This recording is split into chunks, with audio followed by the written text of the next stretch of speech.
矩阵和璀璨的等离子体。人类与潜伏者解除纠缠的过程正在全力进行当中。在9月7日的一次突然袭击之中，光明势力彻底清除了负面的阿加森网格和黑暗的西藏网格，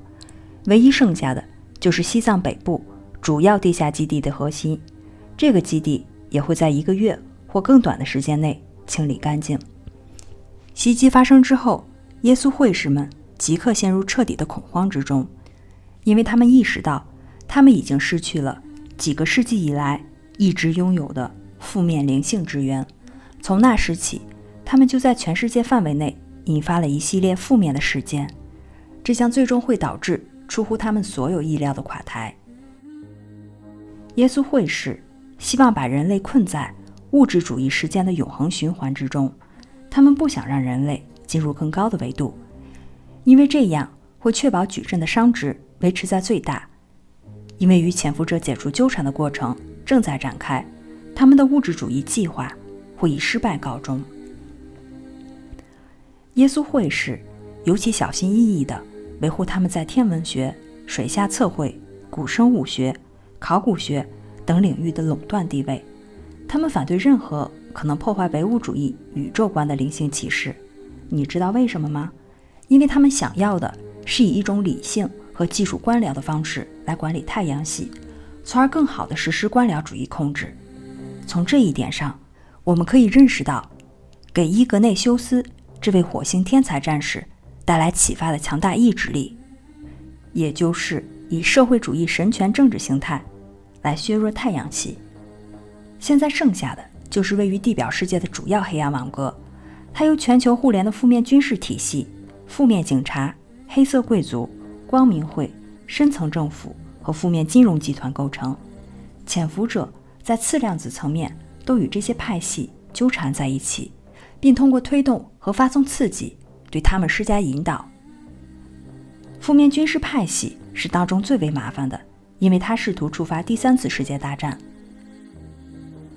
在9月1日至9日的时间窗口期间，地表民众的意识足以阻止他们所有试图让冲突升级的努力，但是此后他们的行动再次升级。光明势力可以化解其中99%的冲突升级，但是对于剩下的1%，他们需要地表光之工作者的支持。因此他们呼请任何感受到指引的人们参与到以下的和平冥想之中，还有每周日的冥想。负面军事派系的高层掌管着先进的外星科技，冥王星于11月19日正式进入水瓶座，这会迫使这些科技公开化。其中一些负面军队的高级将领曾经是阿斯塔指挥部的指挥官，在银河战争的军事行动当中，他们被黑暗势力俘虏，经历了植入和洗脑，然后进入地球转世轮回。他们中的很多人来自天狼星，天狼星系现在正在开始经历它的激活，会在2025年达到顶峰。它已经在向那些军事首领发送强大的能量，希望他们可以跨越到光明的一方，而他们的确有可能这样做。1996年，来自另一个宇宙的一个负面存有的小团体渗透了负面军队的核心，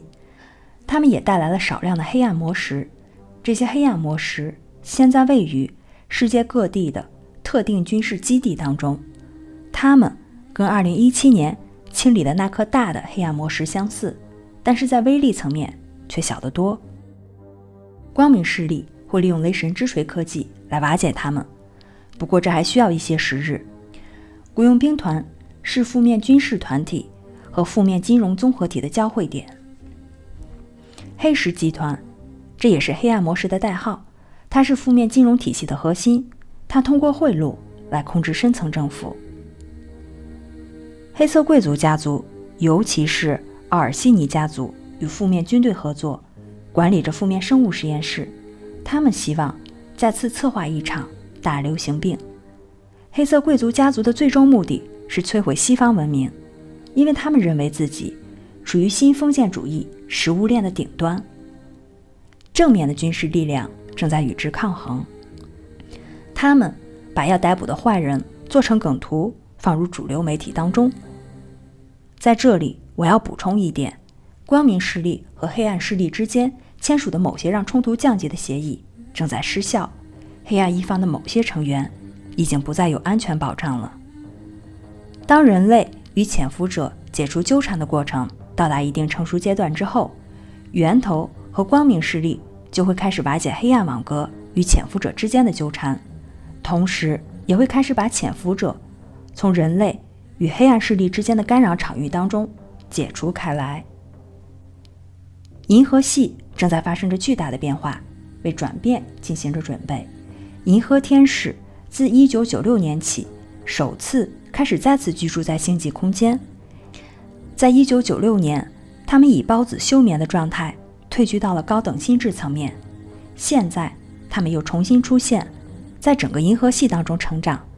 并且拓展他们在心智层、星光层和以太层的翅膀，再次变得活跃起来。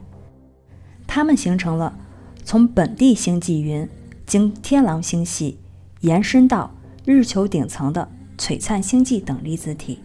在未来的几个月和几年之中，它们会为这个太阳系带来很多圣光。我们的太阳也变得更加活跃了，现在已经变得很明显，我们当前太阳活动极大期将非常强烈。主流物理学终于开始对虫洞有着真正的理解，他们也终于开始真正的去理解超光速粒子，光的胜利。